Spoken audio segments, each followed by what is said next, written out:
ETF index mutual funds నేర్చుకుని stock మార్కెట్లో రాణించాలనుకుంటున్నారా? వెంటనే ఈ నెంబర్కి కాల్ చేయండి.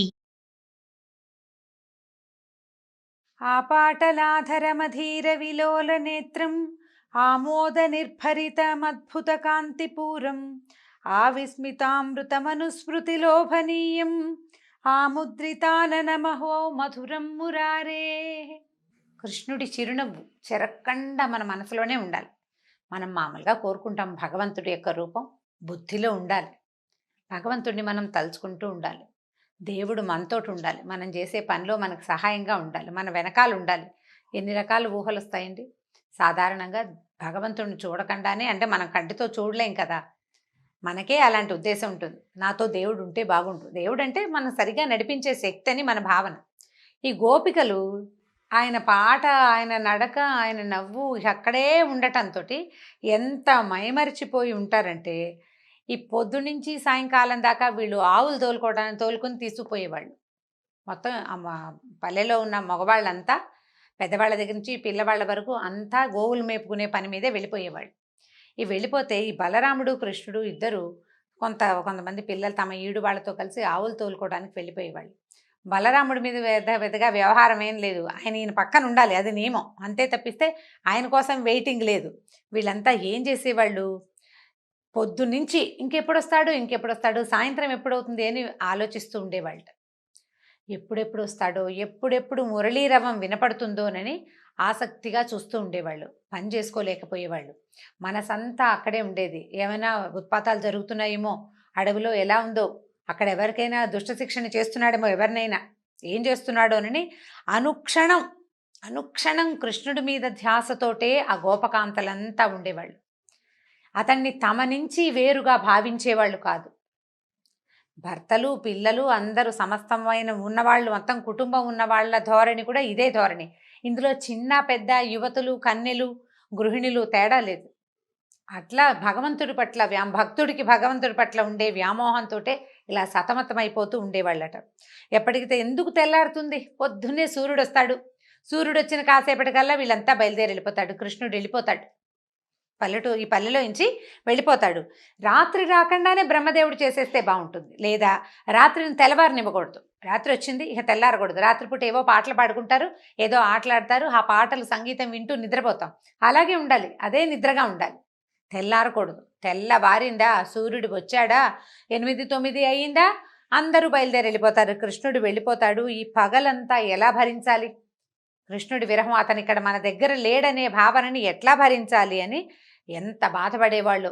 అక్కడి నుంచి రాత్రి ఎప్పుడైపోతుందా, ఎప్పుడు వచ్చి మనం ఈ కృష్ణుడిని చూసి అతని పాట వింటామా అని వేచి ఎంతసేపు ఇక అదే ధోరణి అనమాట. ఎప్పుడు పొద్దుగూకుతుంది, గోపాలుడు ఎప్పుడు రేపల్లెకి వస్తాడు, ఎప్పుడు నా నాథుడి ముఖపద్మం నాకు ఎప్పుడు కనిపిస్తుంది, అతను ఎప్పుడు నా దగ్గరకు వస్తాడు అని ఇక ఎంతసేపు ప్రతి వాళ్ళకి అతను తన దగ్గరకు వస్తాడన్న భావనే. ఇప్పుడు ఎంతమంది గుంపు ఉంటే వీళ్ళందరి దగ్గరికి ఎలా వెళ్తున్నాడు, ఎలా నాతో ఉన్నవాడు పక్క వాళ్ళతోటి ఉంటున్నాడు అని ఆలోచించుకునే శక్తి కూడా లేదు వాళ్ళకి. అంత మైమరపు, అంత మాయలో ఉన్నారనమాట వాళ్ళు.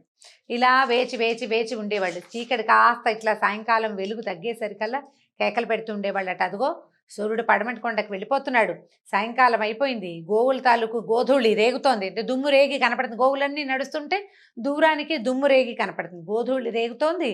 బృందావన్ వీధిలో నుంచి ఎద్దుల రంకెలు వినపడుతున్నాయి.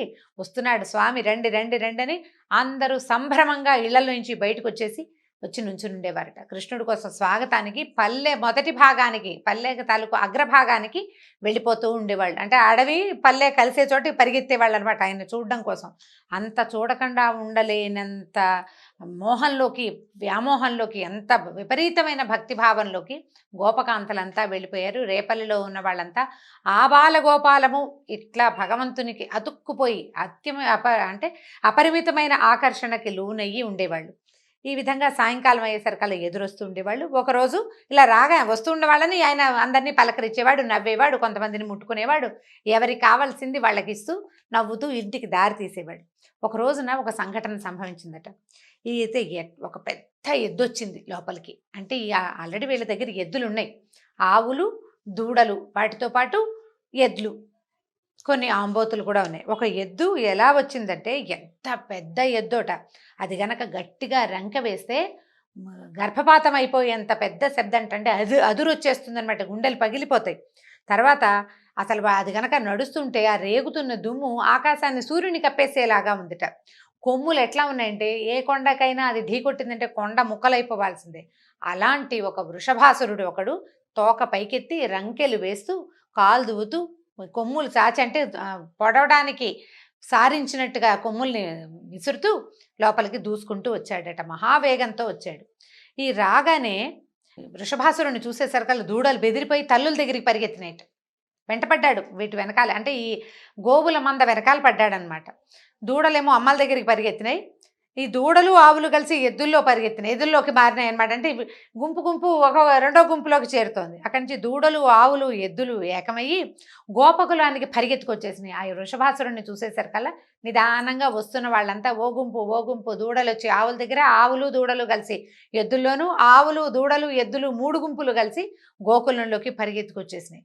అయితే ఈ హడావిడికి కకావికలుగా అయిపోయారు గోపాలురంతా. దీన్ని చూసేసరికల్లా గోపనాయకుడైనటువంటి గోవిందుడు చూసుకున్నాడు భగవంతుడు ఏదో జరుగుతోంది ఇక్కడ. ఈ భయంతో పరిగెడుతుంటే ఈ విసురుగా ఒక్కసారి అంత వేగంగా వచ్చేసేసరికల్లా మగవాళ్ళు బెదిరిపోయారు. అక్కడి నుంచి ఊరి మొదట్లోకి వచ్చారు కదా, అక్కడ నిలబడ్డ స్త్రీలు ఒక్కొమ్మడిగా దూసుకొస్తున్న ఈ గోకులాన్ని చూసేసరికల్లా వాళ్ళు కూడా బెదిరిపోయి కృష్ణ కృష్ణ రక్షించు, ఏదో ఉత్పాతం జరుగుతోందని కేకలు పెట్టారట. ఆ కేకలు పెడితే ఈయన చూసుకున్నాడు, ఓరి గట్టిగా అరిచాడు, డ్రంకేసేట, ఓరి వృషభాసురా, ఏమిటి గోవత్సాలని గోపబాలుడిని పారదోలటమా నీ పరాక్రమం?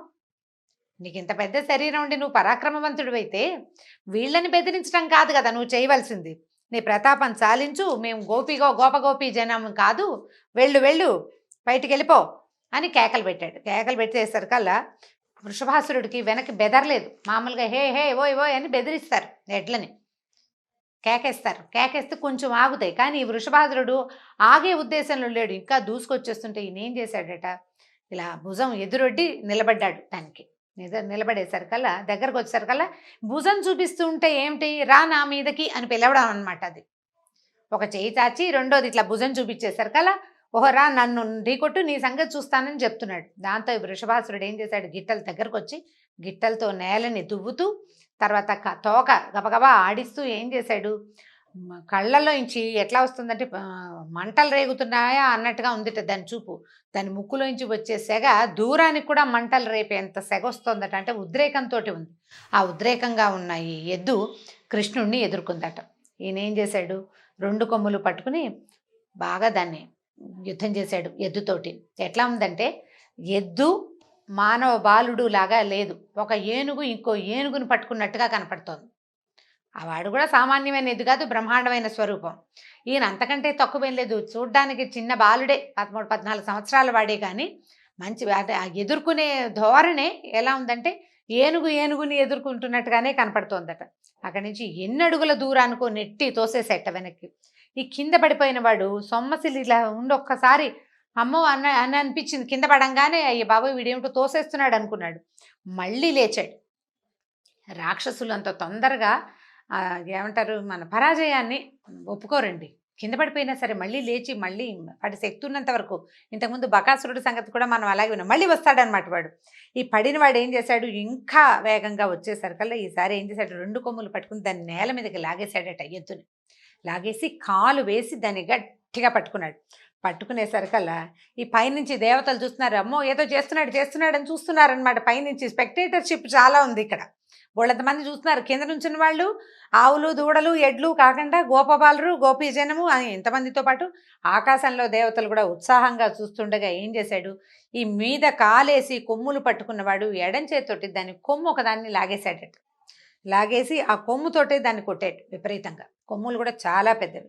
కొట్టేసరికల్లా ఒక 5-10 నిమిషాలు గింజుకున్న తర్వాత ఇంకా ఏమీ చేయలేక ప్రాణాలు వదిలిపెట్టేశాడట వృషభాసురుడు. అందరూ ఓహో అన్నారు, శభాష్ అన్నారు, బాగా చేసావన్నారు, జై జై ధ్వానాలు చేశారు. హర్షాతిరేకంతో ఉప్పొంగిపోయారు. గోపాంగనులు చాలా సంతోషించారు. బలరాముడు గోవిందుడు ఇద్దరు, కృష్ణుడు ఇద్దరు చప్పట్లు జరుస్తూ నవ్వుతూ ఇంటికి వెళ్ళిపోయారట. అయితే ఇలా నడుస్తూ ఉంది గోకులంలో. వాళ్ళందరూ సంతోషంలో మునిగి తేలుతూ భగవద్భక్తిలో ఉర్రూతలూగుతూ ఆనందంగా నడుస్తూ ఉండగా వీరి ఆనందానికి భగ్నం కలిగించే కార్యక్రమం మొదలైందట. ఎలా చూడండి. ఒకనాడు మహానుభావుడైన నారదుడు కంసుడి దగ్గరకు వచ్చి, నువ్వు ఒక పిల్లని కొట్టావు, అది కాస్త పోయి ఆకాశంలో నుంచి చెప్పింది, నాతోటే ఉన్నవాడు ఒకడు నిన్ను, నాతోటే పుట్టినవాడు నిన్ను సంహరిస్తాడు అని. ఆ అమ్మాయి యశోద యొక్క కన్న కూతురు, శ్రీకృష్ణుడే దేవకీ గర్భ సంభూతుడు. అయితే బలరాముడు రోహిణి కొడుకు. ఆ రామకృష్ణులు ఇద్దరు నందుని మందలో ఉన్నారు అని చెప్పాడు. ఎంత బాగా చెప్పేశాడు చూడండి. 4 అంటే 4 వాక్యాల్లో. నువ్వు చంపుతానని విసిరిన పాప ఏమో యశోద కూతురు.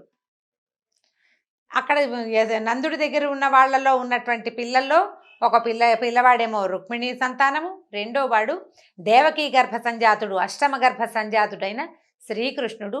ఈ నందుని యొక్క మందలో అంటే ఆ గుంపులో అక్కడున్న చాలామంది గోపబాలుడితోటి, గోవులతోటి, గోవత్సాలతోటి కలిసిపోయి అక్కడ దాక్కున్నారు, వాళ్ళిద్దరూ అక్కడున్నారు అని చెప్పేశారు కల్లా కంపించిపోయాడట. ఆగ్రహము, ఆవేశము పట్టలేకపోయాడు కంసుడు. ఎలా తప్పించుకున్నారు? ఇక్కడి నుంచి పిల్లాన్ని ఎవరు తీసుకెళ్ళి అక్కడ పెట్టారు? అక్కడి నుంచి పిల్లని ఎవరు తెచ్చి ఇక్కడ పెట్టారు? అప్పుడు ఆయనకి వెలిగింది, వసుదేవుడే చేసి ఉండాలి ఈ పని. నందుడికి అంత శక్తి లేదు. వసుదేవుడు అపరిమితమైన బలపరాక్రమాలు ఉన్నవాడు కాకపోయినప్పటికీ అతనికి చాలా దైవ బలం ఉందని చెప్తారు. ఎందుకంటే అతనికి ఆనక దుందుభి అని పేరుంది.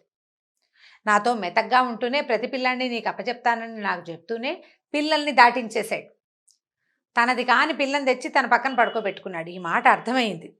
అప్పుడు చూడండి ఏమనుకుంటున్నాడు. బడుగు వసుదేవుడు కొడుకుల్ని నందవ్రజంలో జాగ్రత్తగా భద్రంగా దాచిపెట్టి మంచి మాటలతో నన్ను వంచాడు. ఈ మోసగాన్ని పట్టి పరమార్చాల్సిందేనని పరిగెత్తుకుంటూ ఏం చేసేటట్టు ఖడ్గం చేతబూని వసుదేవుణ్ణి చంపపోయాడట. చంపపోయేసరికి నారదుడు అన్నాడు, వసుదేవుణ్ణి చంపద్దు, ఇది నువ్వు చేయాల్సిన పని కాదు. నిన్ను చంపడానికి సిద్ధంగా ఉన్నవాడు ఒకడు పెరుగుతుంటే ముందు ఇతన్ని వధించడం వల్ల ప్రయోజనం ఉంది. ఇన్నాళ్ళు ఊరుకున్నావు, ఇప్పుడు వసుదేవుని సంహరిస్తే ఏమవుతుంది? ఇది కాదు కదా చేయవలసింది. చేయవలసిందేమిటి? ఎవడైతే నీ మరణానికి కారకుడని ఆకాశవాణి చెప్పిందో వాణ్ణి పట్టి పల్లార్చాలి. అంతేగాని వాడిని దాటించేసిన వాడిని ఏమైనా చేయటం వల్ల ప్రయోజనం ఏం లేదు. నారదుడు ఈ వాక్యాలు, ముందు వాక్యాలు ఎందుకు చెప్పాడో, తర్వాత వాక్యాలు ఎందుకు వద్దన్నాడో కంసుడు ఆలోచించుకోలే. తనని మరణం వైపుకి నెట్టడానికే నారదుడు వచ్చాడని అర్థం చేసుకోలేదు కంసుడు. చాలామంది ఇలాగే చెప్పా మాటలు వింటారండి. మనం ఎన్ని కథల్లోనో చూస్తాం. నీకు వీడి వల్ల మృత్యు వస్తుందని నారదుడు వచ్చి చెప్తాడు. చిత్రంగా మృత్యు వస్తుందని చెప్పిన నారదుడిని ఎవరు ఏమనరు. అంతటితో కానీ ఈయనకి కోపం తగ్గల. కంసుడికి అలక తీరలేదు. ఏం చేశాడట, దేవకి వసుదేవుల్ని సంకెళ్ళతోటి బంధించాడు. అంతకుముందు వాళ్ళ అంతఃపురంలో వాళ్ళు ఉన్నారు, వాళ్ళని తీసుకొచ్చి బంధించేశాడు. కేసి అనేవాడిని ఒకడిని పిలిచి గోకులానికి వెళ్ళి బలరామకృష్ణులు ఇద్దరిని సంహరించమని చెప్పాడు. ఆ తర్వాత ఏం చేశాడు, తన మంత్రుల్ని, భటుల్ని, మావటి వాళ్ళని, చాణూరుడు, ముష్టికుడు అనే 2 జగజ్జట్టీలు ఇద్దరున్నారు ఆయన దగ్గర, మంచి మల్ల యుద్ధ యోధులు. వాళ్ళని, సాల్వుడు, కోసలుడు మొదలైన వాళ్ళ ముఖ్యులైనటువంటి తన తాలూకు సామంతరాజుల్ని అందరినీ పిలిచాడు. అందరినీ పిలిచి మీటింగ్ పెట్టాడు. ఏ మీటింగ్లో ఏమి ఆలోచించాడు, ఏ రిజల్యూషన్ కంసుడు తీసుకున్నాడో వచ్చే భాగంలో తెలుసుకుందాం. నమస్కారం.